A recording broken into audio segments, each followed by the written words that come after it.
사드 때문에 묻혔던 미국의 생화학 방어 전략 주피터 프로그램을 부산항 배치를 반대하고 지금 나섰습니다. 부산항에 배치를 한다라고 얘기를 하거든요, 자꾸. 그럼 주피터 프로그램이 뭐냐 하면은 이게 합동 주한미군 포털과 통합 위협 인식 프로그램이에요. 무슨 말이냐? 북한의 생화학 무기를 방어하기 위해서 그 생화학 물질을 판별하는 장비를 도입하고 생화학 물질을 감별하는 장치를 하는 건데 이게 왜 문제가 됐느냐라는 거거든요. 이게 보세요. 생물물질 감시 포털이라고 해서 이게 주피터 프로그램의 네 가지에 대한 그 내용이에요. 그러면은 생물무기 감시 포털이라고 해서 포털에 참여한 정부 의료기관 간의 질병 및 생물학 무기를 정보 공유합니다. 전부 다. 그래서 생물학 무기가 있으면은 생물학 무기를 막 공유하는 거예요. 뭐 예를 들어서 얼마 전에 시리아의 살인가스를 했던 그 정부군들, 나쁜 놈의 새끼들, 욕 먹어도 싸요. 그 놈들은 어떻게 민간인들한테 살인가스를 그렇잖아요. 그게 어디에서 한 거냐면 옴질리교 사건이 있을 때 일본에 지하철 생화학 무기 사건인 옴질리교 사건이 있을 때 그때 사용됐던 게 살인가스거든요. 대단히 독성 물질이 높아요. 어찌됐든 전쟁이라고 얘기를 하는 건 대단히 무서운 건데. 그래서 어찌됐건 그래서 2013년도 10월에 한미 국방부가 협약을 체결합니다. 협약을 체결하는데 문제는 뭐였느냐? 생물학 분석 능력 세트라고 있는데 생물학 독소와 병원군 채집 감식 24시간 내 보고 체계를 하도록 되어 있어요. 그래서 용산, 오산, 충남 등 세 곳에 탄저균하고 보툴리늄 실험 계획을 가지고 있었던 거예요. 그래서 탄저균을 수입해 와야 되는 거죠. 우리나라에 탄저균이 없으니까. 오산기주에 살아있는 탄저균을 배송합니다. 뭘로? 페덱스로. 택배로 배송합니다. 해외 택배로. 근데 그게 알고 봤더니 탄저균이었어요. 이게 말이 됩니까?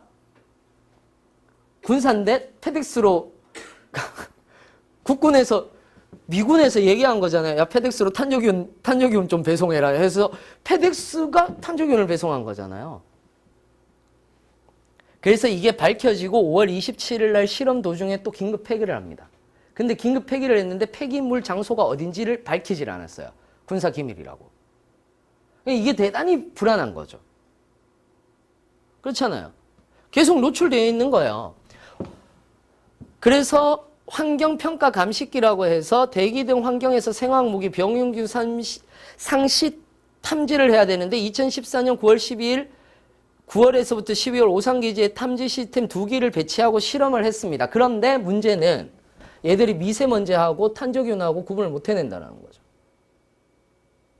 사드하고 비슷해요. 사드도 똑같잖아요. 얘들이 핵을 쐈어요. 심지어는 서울로 오면 안 돼. 대구나 뭐 부산쯤으로 가야 돼. 그래야지 사드를 올릴 수 있으니까. 그래서 사드를 종말 단계에서 쐈어요. 근데 북한이 대기 정밀 타격을 해야 돼. 그래야지 종말 단계에서 쏠 수 있으니까. 근데 먼지가 있으면 안 돼. 그럼 오류가 생기니까. 비가 오면 오류 범위가 50% 오차가 나는 게 사드예요. 그러면은 아주 맑은 날 북한이 마침맞게 정밀 타격으로 북한이 핵미사일을 쏴서 우리나라 서울이 아닌 다른 어느 곳에 떨어뜨려야 사드의 실력이 검증되는 거예요. 무슨 말인지 이해되세요? 이게 정말 국익을 위한 건가라는 얘기를 우리가 할 수밖에 없는 거죠. 이것도 똑같아요. 그러니까 사드 때문에 이게 묻혔거든? 사드 때문에 이게 묻혔는데 이것도 똑같은 거예요. 국익을 위해서 뭐가 중요한 것인가라는 거지. 그래, 좋다 이거예요. 생화학 무기 당연히 무서운 거죠. 당연히 무서운 거죠. 그렇지만 그럴 것 같으면 더 투명하고 더 안전하게 해야지. 이거에 대해서 뭐라고 하는 게 아니라 나 이거에 대해서도 뭐라고 할 거야. 나 요즘에 예전부터 제가 이명박근혜 시절부터 이런 강의를 하면서 자꾸 이제 자기 검열을 하다 보니까 그래 여기까지는 내가 합의를 해주겠어. 근데 요건 아니야. 이런 식으로 자꾸 하다 보니까 그런데 어찌됐건 간에 이거는 보수든지 뭐든 떠나서 오케이라고 치더라도 중요한 건 이거에 대한 관리 문제 또는 감시에 대한 문제, 정부에 대한 감시 문제, 이 문제는 대단히 중요한 거예요. 그럼 대부분 여기서 북한에서 이런 얘기를 하거든요. 부산함 우리 배치 반대한다. 또는 사드 배치 반대한다. 라고 얘기를 하면 뭐라고 얘기해요? 빨갱이다. 라고 얘기하잖아요. 그건 빨갱이라서가 아니에요. 아까 저처럼 이렇게 정밀 고도 타격을 해서 뭐 어쩌고저쩌고 이렇게 알고 있는 분들 많이 없어요. 그런데도 사드 배치하지 말자라고 얘기를 하는 거예요. 왜 그럴까? 이건 뭐하고 비슷하냐면 사드를 배치를 하든 자 이렇게 얘기합시다. 사드를 배치하든 배치하지 않던 사드를 배치한다라고 대단히 문제가 될까? 사드를 배치하지 않는다고 대단히 문제가 될까? 솔직히 잘 몰라요. 배치 안 해봐서. 뭐하고 똑같으냐 하면은 미국산 쇠고기 들어왔을 때 광우병 파동 났을 때 사람들 전부 다 촛불 집회했잖아요. 그죠? 근데 지금 우리 미국산 소고기 잘 먹고 있잖아. 한우 안 먹고. 근데 우리나라 사람들 광우병 걸렸어요? 안 걸렸어요? 안 걸렸죠? 그거 똑같은 거예요. 근데 왜 반대했을까라는 거예요. 왜 반대했을까라는 거예요. 이거잖아요. 위험사회. 그래서 우리는 위험사회라는 것을 정확하게 알고 있어야 돼요. 울리백은 위험사회라는 것을 정의하면서 어떤 얘기를 했었느냐 하면 위험은 미래에서 당겨진 화살이다라고 얘기를 해요. 그러니까 현재에서 위험을 피하려고 하더라도 위험은 피할 수 없다. 우리가 무엇을 개발하는 순간. 그래서 미래에서부터 당겨진 화살이에요. 그렇다면 위험의 종류는 뭐가 있느냐 하면 단순 위험과 조작적 위험이 있어요. 단순 위험이라고 얘기를 하는 것은 무엇을 단순 위험이라고 얘기를 하느냐 하면 내가 여기서 이렇게 가다가 돌부리에 걸려서 넘어졌어. 단순 위험이야. 단순 위험이야. 조작적 위험은 뭐냐 하면은 내가 길을 걷다가 신경질이 나서 내가 돌부리를 발로 뻥 찼어. 근데 발목이 돌아갔어. 조작적 위험이에요. 내가 길을 걷다가 번개에 맞을 확률은 얼마나 될까? 잘 없겠지만 번개에 맞아요. 그건 단순 위험이라면 내가 어디에 비가 오는 날, 번개치고 비가 오는 날 산 언저리에 올라가가지고 철우산을 들고 서 있어요. 이건 뭐예요? 이건 조작적 위험이라는 거야. 한마디로 얘기하자면 단순 위험은 그렇게 일어날 일이 많이 없지만은 조작적 위험은 대단히 위험하다라는 거고 조작적 위험은 단순한 위험의 범주를 벗어나는 거예요. 결국은 후쿠시마 원전 폭파 사고는 조작적 위험의 일환인 거죠. 그냥 쓰나미 때문이었다, 단순 위험이었다라고 얘기를 할 수가 없는 거예요. 거기에 흘러나온 방사능의 양이라든지 이런 것들을 봤을 때. 결국은 산업사회가 됨에 따라서 단순 위험에서 조작적 위험의 사회로 변화했는데 우리는 그렇다면 조작적 위험의 상태에 있는 상태예요. 이럴 때 사람들은 어디에 위험성을 느끼느냐면 발견되지 않은 위험 또는 확실하지 않은 위험에 대단히 위협 감정을 느끼는 거죠. 울리백의 핵심은 이거예요. 예를 들어 볼게요. 자, 자동차가 있어요. 자동차가 있어요.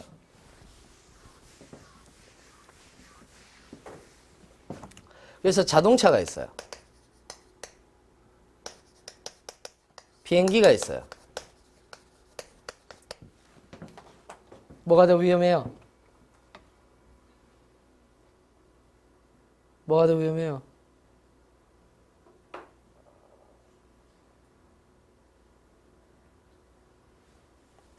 자동차가 더 위험하지. 자동차로 죽는 사람이 많아요. 자가용 사고로 죽는 사람이 많아요. 아니면 비행기 사고로 죽는 사람이 많아요. 자동차 사고로 죽는 사람이 많아요. 근데 우리는 자동차를 탈 때마다 불안을 느낍니까? 아니요. 비행기를 타면 뭔가 이륙할 때 불안감을 느끼죠. 이륙할 때 싹 올라가면 살짝 불안감을 느끼죠. 왜 그럴까라는 거예요. 왜 그럴까? 비행기는 내가 조작할 수 있어요, 없어요? 조작할 수 없어요. 그리고 여기서 떨어지면 끝이야. 살 수 있는 확률은 거의 제로에 가까워요. 사고가 왜 났는지도 몰라. 근데 자동차는 내가 조작할 수 있다라고 믿어요. 무슨 말인지 이해되세요? 이게 사실상 자율주행 자동차의 핵심적인 조건인데. 아세요? 이게 자율주행 자동차의 핵심적인 조건이에요. 무슨 말이냐면, 자, 잘 들어보세요. 내가 운전하는 게 사고가 덜 날까? 자율주행 자동차가 사고가 덜 날까?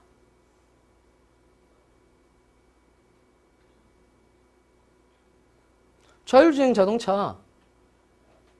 비행기라고 생각해 보시면 돼요. 여러분들은 퍼스트 클래스나 비즈니스를 타본 적이 없으시죠? 비즈니스 타보셨어요? 그래요. 가끔 가다가 멀리 갈 때쯤 되면 기장을 만나요. 특히 퍼스트나 비즈니스 쪽에서는 기장을 만나요. 불안해요? 아니면은 안전하다라고 느껴요? 기장이 있어요, 기장이. 근데 기장이 쓱 지나갔는데 술 냄새가 나.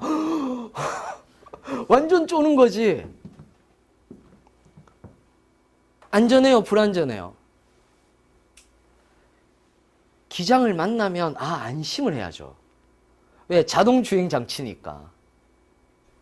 문제가 있으면 상공 높이 하늘을 날고 있는데 기장이 없으면 그게 더 큰 문제죠. 무슨 문제가 있지? 라고 되는 거죠. 똑같아요. 자율주행 자동차가 안전할까? 우리가 모는 자동차가 안전할까? 자율주행 자동차가 훨씬 더 사고율이 적을 거예요. 신호도 더 잘 지킬 거고. 근데 뭐가 더 불안할까요? 자율주행 자동차는 대단히 불안할 겁니다. 특히 운전을 하고 있는 사람은. 자율주행 자동차를 누가 먼저 살까라는 거예요. 운전을 하고 있는 사람이 살까? 아니면 운전을 하지 않는 사람이 살까라고 얘기를 했을 때 운전을 하지 않는 사람보다 운전을 하고 있는 사람이 살 확률이 더 높아요. 신기하니까. 편하고. 그럼 운전하는 사람은 완전 불안한 거지. 내가 운전을 안 하잖아. 심지어 저는 크루즈 기능도 잘 못 써요. 실제로 저는 불안해서 크루즈 기능도 잘 못 써요. 내가 밟아야지. 그러니까 결국은 뭐냐 하면은 내가 조절할 수 없는, 내가 통제할 수 없는 것에 대한 불안감을 느낀다라는 거예요. 여러분들이 왜 여러분들의 미래에 대해서 불안해해요? 우리나라가 지금 잘 살고 있다면 불안해 안 하겠죠? 여러분들이 왜 불안해하느냐면 여러분들이 취업을 못하는 건 여러분들 탓이 아니기 때문인 거예요. 근데 그걸 여러분들이 알고 있다는 거예요. 문제는 그거예요. 여러분들이 여러분들의 탓이다라고 돌리고 내 탓이야. 내가 못나서 그래. 라고 돌리면 오히려 이 사회는 편해질 건데 여러분들도 알고 있다니까 여러분들의 탓이 아니라는 걸, 사회 구조적 탓이라는 걸.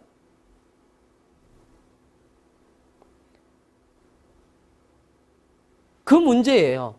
그러니까 여러분들이 더더욱 불안해하는 거예요. 내 미래는 어떻게 될까라는 것에 대해서. 왜 사람들이 공기업에 열광하는데? 불안하니까. 미래가. 결국 이것도 이렇게 봐야 돼요. 위험이라고 얘기를 하는 것은 조작적 위험이 강한데 사드 배치를 반대하는 이유는 불안하기 때문이에요. 뭐가 불안한지 모르겠는데 우리의 통제권 밖에서 벗어날 것이다 라는 생각인 거예요. 무작정 미국을 반대한다고? 그게 아니에요. 우리의 통제를 벗어난 미국이 무서운 거예요. 똑같은 거예요. 그럼 국제관계에서 미국은 통제를 벗어난 한국도 무서워요. 중국은 통제를 벗어난 한국도 무섭고 통제를 벗어난 북한도 더 무서워요.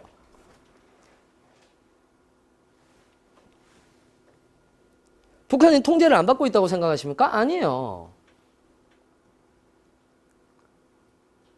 이런 문제들이 발생하는 거예요. 그래서 이거는 대단히 어떤 정치적인 문제라든지 어떤 정치적인 해법이 아니라 사회적인 문제로 보았을 때는 올림픽의 위험사회, 이 위험사회에서 인간이 불안을 느끼는 것에 대한 당연한 반응이라고 봐야 돼요. 이걸 자꾸 종북 좌파 이런 걸로 몰아가지 말고. 그러면은 더더욱 뭐를 해야 되느냐 하면은 현대사회가, 그래서 올림픽이 뭐를 얘기를 했느냐 하면은 근대화라는 얘기를 했어요. 이게 근대화라는 얘기는 무슨 말이냐면은 미래에서 볼 때, 즉 미래에서 당겨진 화살일 거 아니에요. 그럼 미래에서 볼 때 우리 지금 현재가 뭐예요? 근대겠지. 그리고 지들이 현대겠지. 얘들이 현대일 거고 우리 지금이 근대일 거 아니에요. 그렇잖아요. 그럴 거 아니에요. 그래서 이 근대화되는 과정에는 세 개가 있다라고 얘기를 해요. 근데 그 중에서 역근대라는 것이 있고, 역근대라는 것이 있고, 조작적 근대라는 것이 있고, 그 다음에 성찰적 근대라는 것이 있다.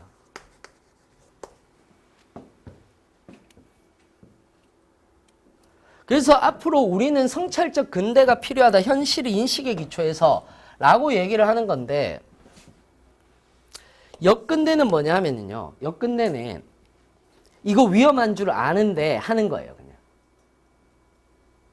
무슨 말인지 이해되시죠? 위험이 자명해. 그런데 하는 거예요. 그걸 역근대라고 그래요. 위험해. 하지만 할 거야 이거야. 조작적 근대는, 그러니까 이거는 위험하지만 실행하는 거예요. 이거는 위험을 인지하기는